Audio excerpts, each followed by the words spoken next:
Assalamualaikum. Ayam kam tawdrige. Adu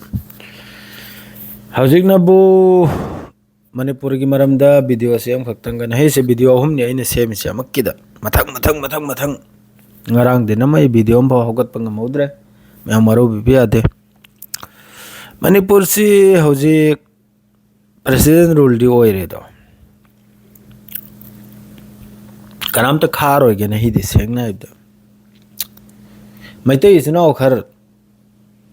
aro bi ade maite is now sing Biren buyam satin XCM Biren buyam satin chai riko chai jau mi gi taw bimol khang da ko wi do na khoin tor do mi gi taw bimol khang da ko wi khida haire su me am saun ra ni tamam de kok thong da hapna pu khidana na khoi ai di support ni Biren gi loine support na tra asta pangal asta maitei na Biren bu eng thira so ai di eng thiro ahal lamni ade masakta sema mo ramni ai ta kayamat phau ma boy support tawni sengna ida mabuk phau meni ai ma bu yai aina mo ngai de soi ki ma si upai leite dana hojik swarim ni mahak si upai leite dana phamje thadok pana mahak na thadok pana te mathak tagi pesar si lag lega mathak tagi akal basi koktang baga chayol baga hari se gyan taw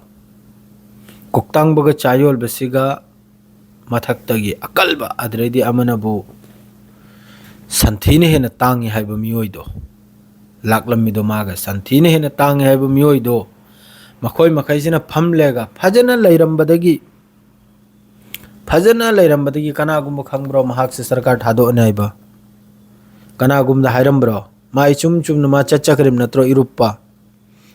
chum na chat kharega mala aiga natro man sarkar thado ise mayam khajitang kok tu lang thone santhi ol ganu ne kok ma khai do ma budi mayam munja lega kari gi thado na adre sidi important ba hai khuchu khulai pair ma khai do kanan pramim no ame hoji na khoi na khul ngak tan lai ri do sida hai re so makka mayai khai hai na bai bu na khoi na hoji border da hoji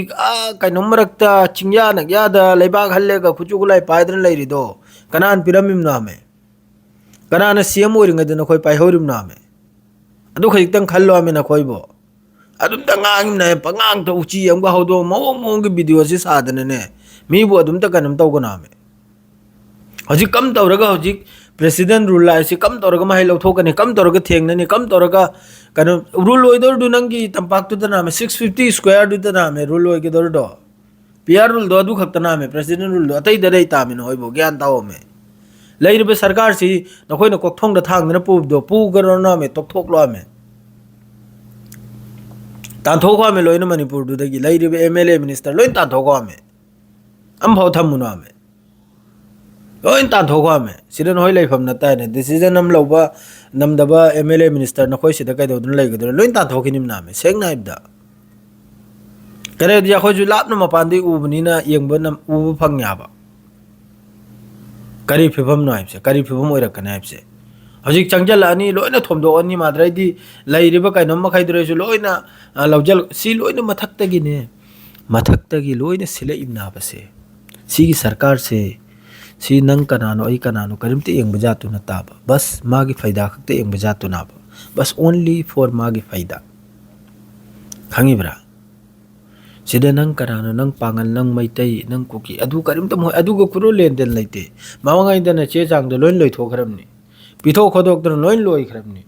noi bu burbak sem na thamim na ba Manipur manung delai ba pangal maitai sipun maksibu pura gumra da tham lega sarkar se nan dagi Delhi aduna bu sok sang bu action lo da dana adum XCM Biren sibu adum khara adum taw sanadana ma de sai mi du mabuk tu chammani na hayeng natraga hanchi central dai Delhi dai yeng thrakani mateng lakana na adum tawdun lai bukanda ahom de wadu loijan narim ni do madre tung de chakib dre nang di pithok lo ana madre hare puder ma upai le din pithok lo mana du gyan ta bio ba pangchei chai bi kana ba hoji kam tawraga ai khoi si sigi kanom si dagi hingba yani kam tawraga ya khoi si kainom tawba yani habdo du mayam tanraga adugumbai decision am lobinu butawaba sida amabu amana chainaraga social media da ngangnaraga statement fatta fatta pinare kasu kanroyaba sengna habdo hojikse yamna kainom oiram matam naba yamna suthina mawong chakidrba situation naba hoji laise